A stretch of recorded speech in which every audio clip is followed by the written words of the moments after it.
so said me kan no ene eye ukuada ejawom kase na ya transia ye be wro ede agu ho no mo ede ama wo no said me kan ye no bidi ede Daniel Kwaku ma ate Asante Femi commander meje wo so no ma mo apiafo menu aba akosu aboatema e wa ha eduru jawom susi ya no aboto no ye din what I say aha but ejano de e wo say ye ma no wom na ye keep ye painful on their toes so that they can do the right thing to help the masses of the people. What I say, aha. Now when him say a gentleman don't tackling commander of maintain no pay, ye di a jawum kase na dey. E de ebra wo say o senefa bra. Se tokro na beda osimo mo fele de amount. E bia de onu mu nyina ye de atutu, ye be hye wo senefo fro kra ma why say abrante afi no nya emfe de be dumienu. Oh, aha. E na afi so e bia wo de ne de wo seno ba ko pe na atu na pese wo hye. Ye be hye ama, wo pese wo seno disika kokko bom, ye be ya ama, wo pese wo bon silver, ye be ye de ede amao na bibia aye kama fo na judgment dental clinic de me ka che wo se ubepie wo my Ghana mu ha e clinic bia ri won mo board you to say judgment dental clinic ani ti o mo se o mo kuma se bantama aha abrepo janche ho a ubehu o mo e wo ho sanso na Akufo-Addo'S o mo wo ho ukota kora de a o mo ho nungwa e na atomic down so techiman ni nyina no o mo ho mo ya adwuma ade free adwoda ade kosi memenda e judgment dental clinic e ba se yemfa chain e ma o sinima o mu di chain bebom me ka se di chain bebom a o se obi ho be na ne se ahoma bi da so fe kama ne ya brighten ne se no e nice one wo ho aha e kama ni nyina so e ka ho bi o be ye e di amount obi o pese ne se ye fita e gentleman dental clinic o be bo ma o se no aye fita ena obi nso ho ane se no e ha no pa o pese o tufiri ho ye betu se no so e di amount na bibibia awie peye e di amount e bia wo do pese onya esen hu nimdie kakra de efa esen hu eno so gentleman dental clinic are ready say obeboa ama wonya ideas about sen no to ofie na wudidi anya aduane bia na abedi enye nsuo bia enwunu nsuo no kwa ne temperature na yesey ansa na de go no nyina no unya no baabi age se gentleman dental clinic makache no mbeboa ama wo sen na de awie ye na awie pe na unya dompe na obuma wotiwe de abum se meka to say ye wo sen bi wo ho a wo ya numa wo ye bema ye de ya ade bi wo de ya abaya na me ka no kra che wo say he o na wa chiri die ta na biara ho o frɛ no kra na o frɛ e na ya ababa wan so a o se ne ba ku bi wo da ho sa dim die o so nya age se o frɛ gentleman dental clinic e wo 0559 139 582 0559 139 582 na no mu ni nkomo emfa o se ne ho na nya hu o se ne hu nim die ade wo se ya me senya me ya na nsema akeka na wuku no pedi ase o pese hu a wo de wo ma me de wo ma me pese wuku no patutu e ya wo keka ese no me se ba ku bi wo ya de ya de bi wo ya ba ya de ya de wo ya bra ke fe ya de oh ala pa ma da ma de tesim e de eja wo kase no e de ebre wo ani ti de ka cho se adoma efri eja nyankopon oba nyankopon e de wo kronkron nyankopon no enka ho no pay ebra ye wura eja ni mu na ye wura mu ni ye hyase enfam firi Ghana ha Dumsor na ana no da me catch us say eba Dumsor ho asema this is not the first time Ghana ya experience Dumsor obi catch aka dem say me so oboa we who we trofo oh my Ghana Dumsor happen emre bi do even John Ajekum ko for time yes say so for do mu ko gu dam no ko friend say say ye mom paye ne nsuonto ene ye mia ma Pentecost asofo ne bi ka ho mia nkasa ma sori Pentecost asofo ne bi ka ho Catholic asofo ho peace council fo ne yandero mo hindero be yambara hey hindero mo hey e bon paye if it's a time ne dum so mene yen jeje time bi baye impo kwa nkromta bi wadum so ne de eye generation problem na da bia no ne kase mu pa no hyase ewo John Dramani Mahama'S from 2015 Hobano. Hey, I'm telling you, Dumsor became Dumsor. Now Dumsor o gogo ane ma ba na me no kasai from John Dramani Mahama tab o gogo Dumsor na Dumsor unity. No baby kasa nda commander o kan we. I'm saying all this because around that time no we all stood on our feet. Ye cassette here say what is going on enye so the government should set up abrante bi edi Dumsor ebonom abrante ye friend Natalia what the Dumsor bonom ye ko ni gotie said o si bi bono no esifa ye e wo de ya 2015 the brother Dumsor emene Ghana yenkotie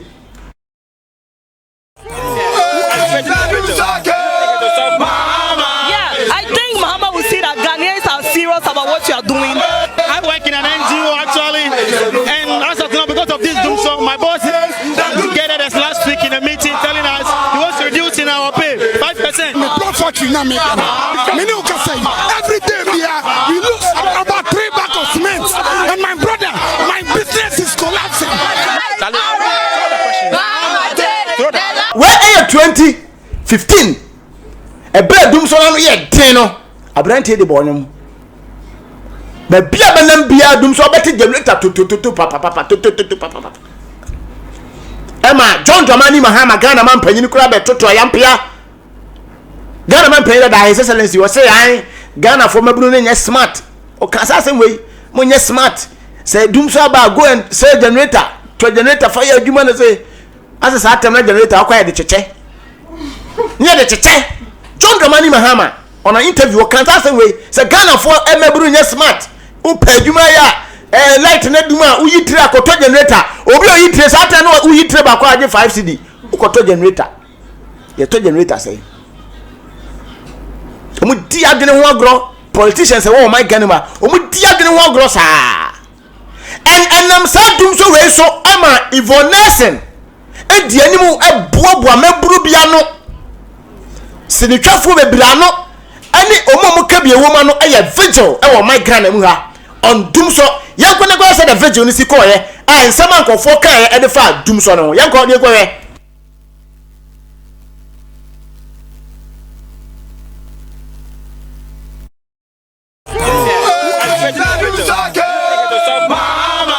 I think Mahama will see that Ghanaians are serious about what you are doing. I work in an NGO actually, and as of now, because of this Dumsor, my boss gathered us last week in a meeting telling us he was reducing our pay 5%.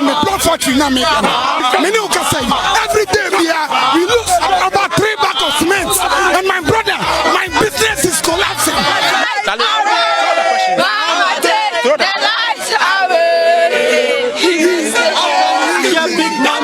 Big companies with millions of cities like Valco, Akufo-Addo'S Textiles, and so on that have been shutting down their operations have been complaining about Dumsor for years. If these companies with big money haven't changed Mahama'S behavior and the government's behavior, I don't think we can. But we have to show that we are angry. About the Dumsor, or go to the demonstration every day to the time you do something about it. I am a businesswoman. I've lived in UK for the past 20 years, and I decided to come to Ghana to settle down. It is possible that this Dumsor can stop, but it depends on the leadership of this country. It's so terrible taking care of people in the hospital. When the light goes off, there are no generators, there are no flashlights to work with, and it's really terrible. I think Ghana is now in the doom, and we are not yet to come to the soul. no Dumsor vigil e cross so e won kampuni mantam wo Ghana ha wa wo tie ma no pe wo ya we udu oni die kire me ma me sheda na me ma background information die ti am ye wan na me ka wan ya cho ne say going into December 7 for battle no ye ma yani na ho ne select leaders o ma ye ready for us because this old NPP old NDC no they are not taking us anywhere. They are not taking us anywhere. Because this problem has been a generation problem. You are too about any leaders. And the taxpayers' money is the two omoka. Me catch us say Minister Bia Ghana ha a day you born who can 130 million a day. Minister Bia Ghana ha a day to that couple. You born Minister Bia who can 130 million. Ni fu obe yusu na duane obedi ni fie na nkani obe yusu. It is over. It is you so a minister. Near the secretary wonsa. Enfie poli bi anan enum ensia. Na se ukọ na still na aban foforo sa ba. Na yesa be face sa problem na. What do you mean? Are you a leader? Yanko yanto asontantan bre no ko John Dramani Mahama on an interview. E kan say obesolve Dumsor. Or see before say yendu 2017 no was solve Dumsor. Ebra Dumsor nyomba vigil course no. Yentie John Dramani Mahama on Dumsor I'll say oba fix it and san o free abem no maybe say as Dumsor na fix it.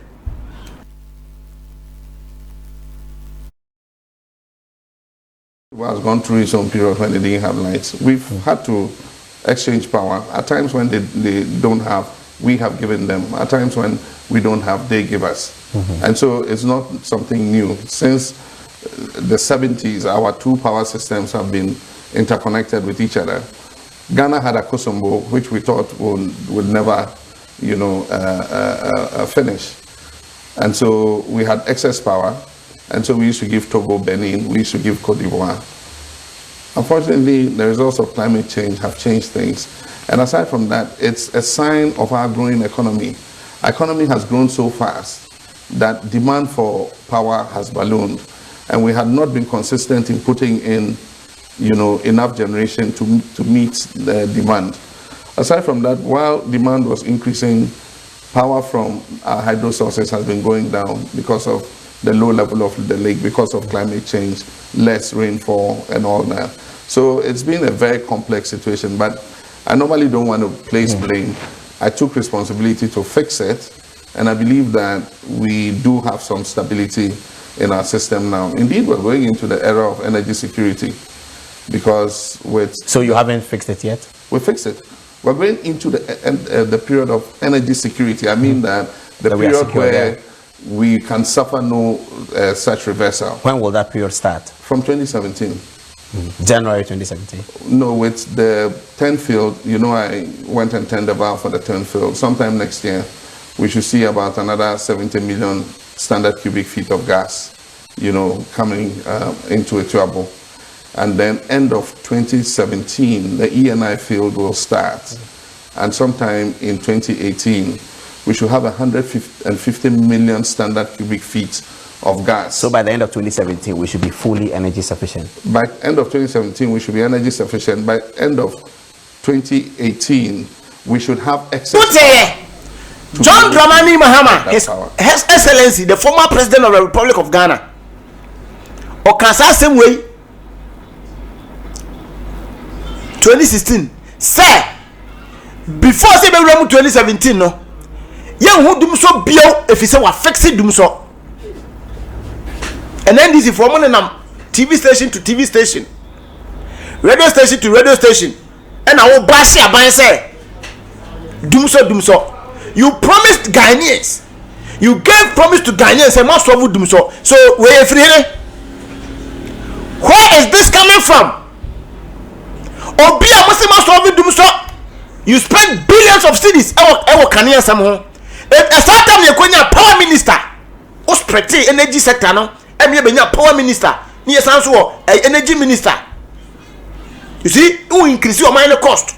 But some problem now. Now, I need who this sector minister and Casa Bay say, Dumsor to work for power minister. The problem is here now. So, fix it and now Pierre Tonche.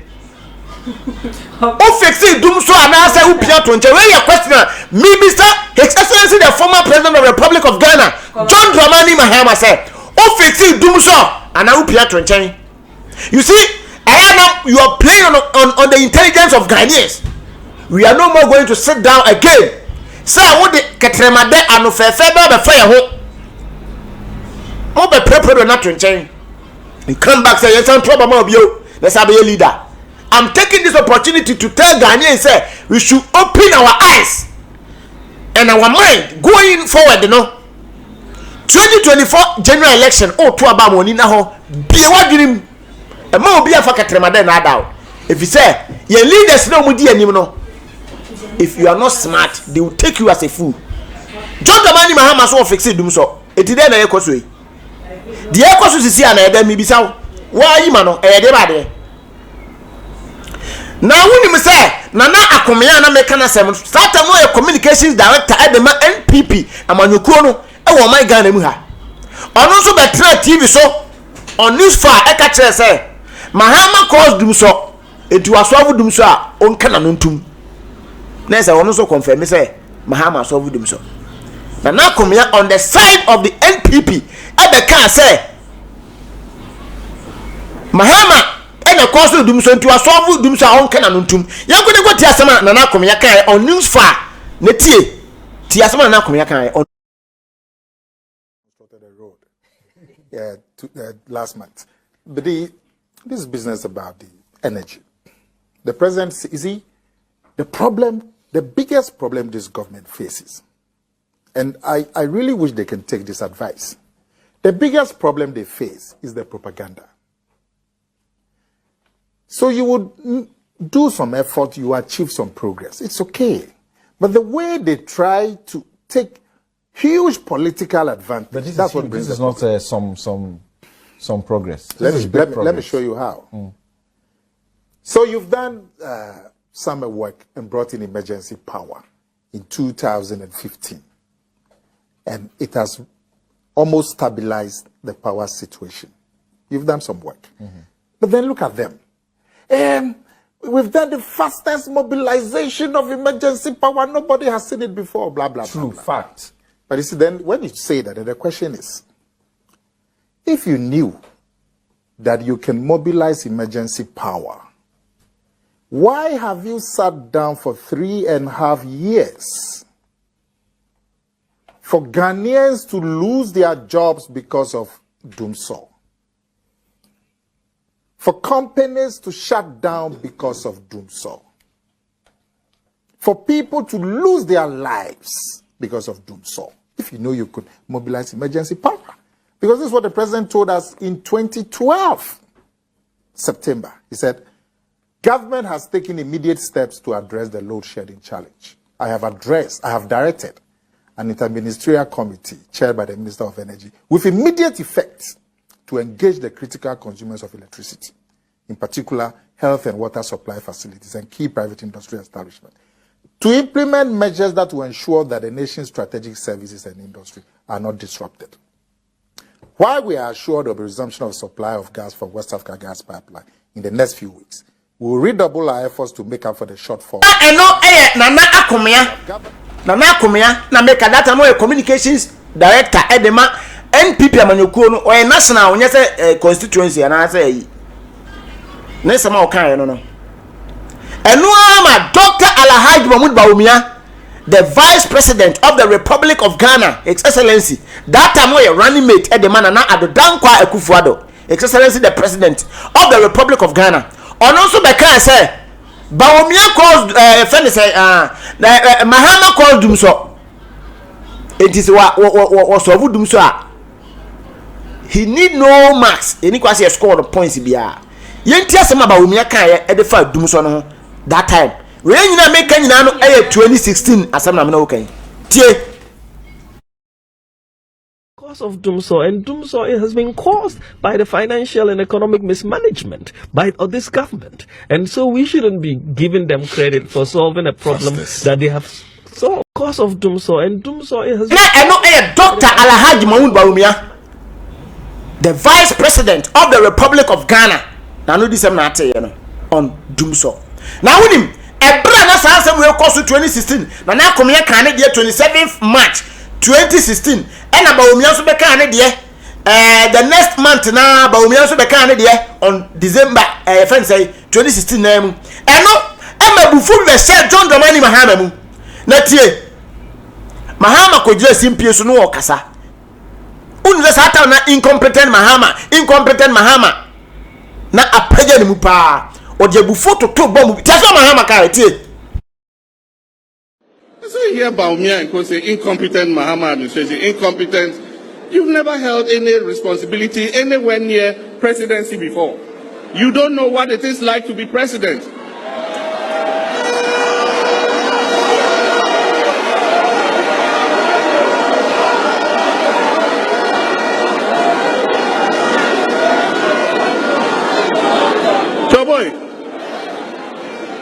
I will take that word from Kufo or from Rawlings because they've been there before. All of you guys have never ever come near the presidency. You know what it is to be a president? And you stand and say, incompetent Mahama'S administration. Incompetent Mahama'S administration.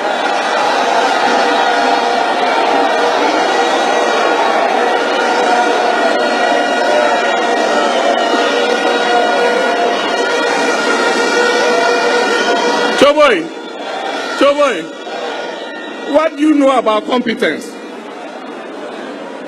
All of them in the offices they occupy, they should show us what competence they displayed. Anyway, my competence is not for them to judge. It is for the people of Ghana. What's the what's wrong with Dumsor? But now we are seeing Dumsor again. Mama fa ya dream any agros how. It is how we end this in na ko jaba bi na wo kana Dumsor o time no say we take a solution now and last forever and can make Dumsor ni ho. E ke Dumsor ni ho ne. Now who dey say Bawumia ete say John Dramani Mahama bekasa say we are the vice president by then no a running mate at the man and Akufo-Addo'S or your press conference. And I was saying Ghana for boss say na Akufo-Addo'S, His Excellency the President of the Republic of Ghana, they are not going to give Ghanaians Dumsor economy. They are going to make sure say the light is on, the light is on, the light is on. You couldn't tell us about 2016 or prior to 2016 general election, 24th July 2016. Bawumia say we will not give you Dumsor economy. You tell us about Bawumia. Of result. MPP alternative. I mean, the MPP alternative is going to be it's a very major alternative that is going to be unveiled on Thursday when we address but you. Can speak to that I don't want to. Of course I can, but I want to leave that to breathe. But we are going to build a new economy, a different economy, and you will be hearing a little bit more because you cannot just criticize without providing alternatives, and we are going to, and we have anyway. You can tell us something as to what exactly. I'm telling you, it's an exciting. I will tell you what it is not. It is not a Dumsor economy. It is not a dead goat economy. It is not a friends and family economy, right? It is an economy that will create jobs. So what all right, now I know Dr. Alhaji Mahmoud Bawumia, the Vice President of the Republic of Ghana. That I know I ran mate. Nanu Musa not here, and say we are not going to give you Dumsor economy. Maybe say a question is here. Ghana is here when we Dumsor na ba, and I say am I? What would tell man pay? What will show me Facebook, TV so Dumsor no aba, and I say am I? So you promised us say you are not going to give us Dumsor economy. Now, do we have Dumsor economy or we don't have Dumsor economy? That's the question I'm asking today. Dumsor na ba, and I say Dumsor no maye. Mo be pe to me a mo kasa e different. Mo nya to me wi a mo kasa e different. Hwe Famiko Obuase. Ye ko Obuase hwade eja bito Obuase mankofo adwuma pem seye all because of Dumsor. Mama me video no video no me. Na mo hwade e dis yeso ne ye kan bibi ho asema e ya de e kreti problem e kreti messes e wo Ghana ha. Hwade Dumsor ye Bishop. Light ni ko na kan ni ti wo de hwe wo be hu se jana tiagum na jana so no na kan ni tigusa. Dumsor caused this problem. Dumsor caused this problem. Our Ghana ha. Obuase ya. Yenye din. We will fight for the people. We will fight for the masses. Etimu promise yes mo my Dumsor economy. So what is going on now? What is going on now? Ghana for team. Ghana for can say Dumsor yes Dumsor maye. Yes Dumsor maye. Obuase can you do me e so unexpectedly hweja e koso ye containers more than 10 nyina share ko foja pade en ko fo sika en ko fo ne mu makofa ba ni nyina share Obuase he ya.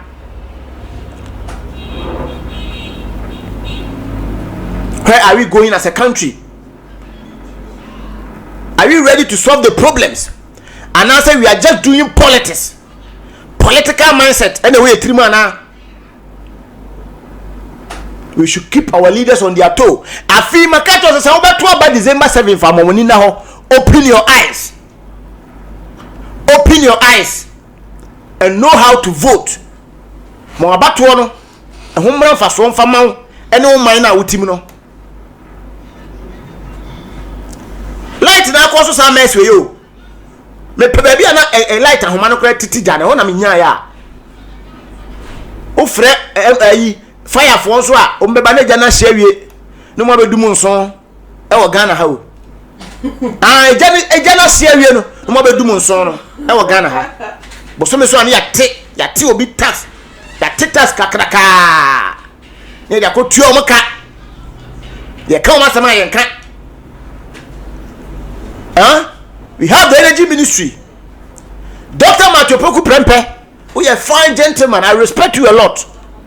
The way you do your politics.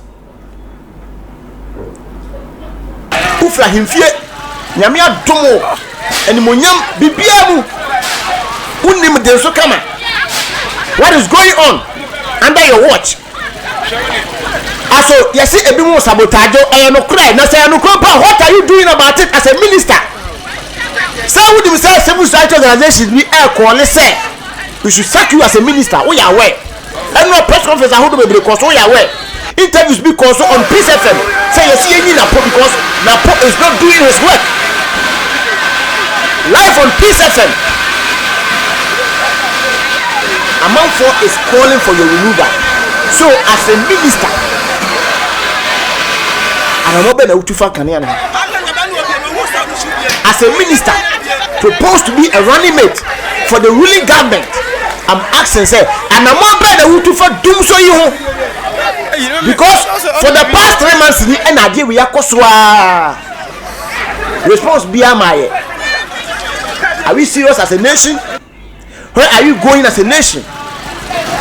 Yentra osa nenya fefrede say ana aban we ko na aban fofraba na no so sa Dumsor asaba sa na be ko ne sa. No, we are not going to sit down. We will put you on your tail because you the almighty can shamo like na ye kan wasem ni am no kasai minister bi entua like be we wasem ebo o meka minister be na ni fi otimotua like be untua water be but time we ni say man kanea wasem so wontua ka eno no so ye problem. Then you don't deserve to be a leader. And I'm a boy.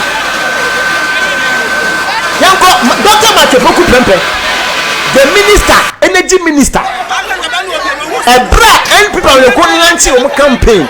I was anti-mante muheya. KUST, some trouble prime minister, a minister. Light in the den echo. You see, then echo. Tiasama Napuka, what the way tea. Memenka, Tiasama Napuka. The energy sector, the current power cuts. Some people are saying that you made mention of this. You use this as a campaign against John Mahama, and now we are experiencing a worse situation under President Akufo-Addo. Would it reflect in the 2024 election? Would it be something that people will stand on to vote?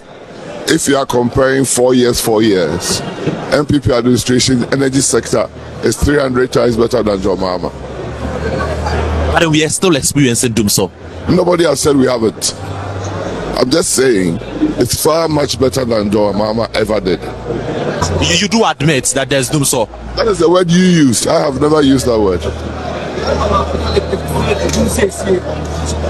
I've promised you that we are going to work on it, and it's not a work that is a single event. It's a process, and we'll continue to work on it for the energy sector to become better. Have you heard of calls for a timetable? Ask those who want it to bring it. They should bring the timetable. If there is, I haven't seen any timetable. So when people are calling for it, say bring a timetable, what do you mean? The ECG says that there is no timetable coming. Why do you want to bring a timetable? What purpose? Why would somebody get up and wish evil or bad for the country? When it is not planned, when it's not planned, you can't tell the person. Were you in Ghana under John Mahama? Did you live in this country under John Mahama? Did you live in this country under John Mahama? Did you? I'm asking a question. It was equally worse. It cannot be equally worse. Doc, MPP use it as a tool against them. And I'm saying that even if you are talking about that, it was worse under John Mahama than ever now. The energy sector, the current power cuts. Dr. Matthew Poku Prempe, the energy minister not in Canada. You see, John Dramani Mahama time, no? John Dramani Mahama time. Dumsor buy, no? E could do maybe almost get the timetable to buy. Ghana for say what they are buying him say, man, and yada dada. Kufota may be buy, JJ time may be buy, and I will, friend say, John Mahama time may be buy, Akufo-Addo'S time may be buy. And just give us timetable. What is the energy minister can? Or say, oh, timetable with your Fabra as a leader. So response on the buy. So this is telling you, say, these two political parties, they are not helping this country. They are not helping this country.